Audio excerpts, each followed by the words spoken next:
Oi, respondendo a primeira pergunta, meu nome é Aline, eu tenho 37 anos, sou casada, moro em São Bernardo. Eu fiz o técnico na Ângelo de Mesquita, depois entrei na Unesp e fiz a nutrição lá. Dentro da Unesp mesmo eu comecei a atuar com nutrição esportiva, no Seminutri, o Centro de Exercício, Metabolismo e Nutrição, que era comandado pelo Roberto Carlos Burini. Vou falar só sobre as formações de pós relacionadas ao exercício, né? Eu fiz a primeira de Fisiologia do Exercício, iniciei em 2012, e depois a Nutrição Esportiva.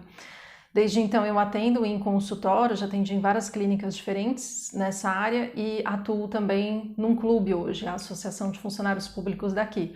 Lá eu atendo tanto o público em geral como atletas também. Em 2015 eu comecei a dar aula de nutrição esportiva na Universidade Municipal de São Caetano do Sul e também por um bom período eu fiquei na clínica escola acompanhando os alunos da nutrição, atendendo atletas da comunidade de São Caetano.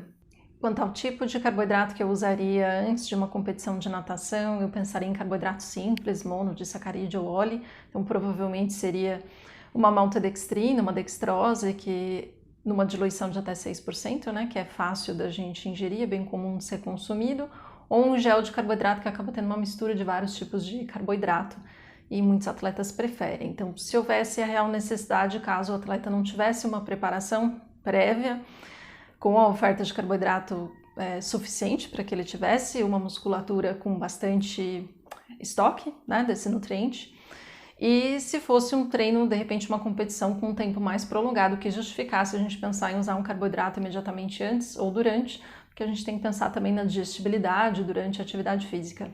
Eu não me preocuparia de ser alto índice glicêmico por conta do exercício inibir a insulina, então menos de 15 minutos antes. Dessa maneira não dá tempo da gente estimular excessivamente a insulina e ter o efeito de inibição de lipólise que a insulina tem, que poderia prejudicar se fosse uma prova mais prolongada ou até dar uma hipoglicemia de rebote durante o exercício. Em relação a um case de sucesso, eu escolhi um tenista de 18 anos que eu acompanhei recentemente. Ele me procurou porque tinha intensificado a rotina de exercício dele, ele estava perdendo peso, estava passando fome, perdendo rendimento.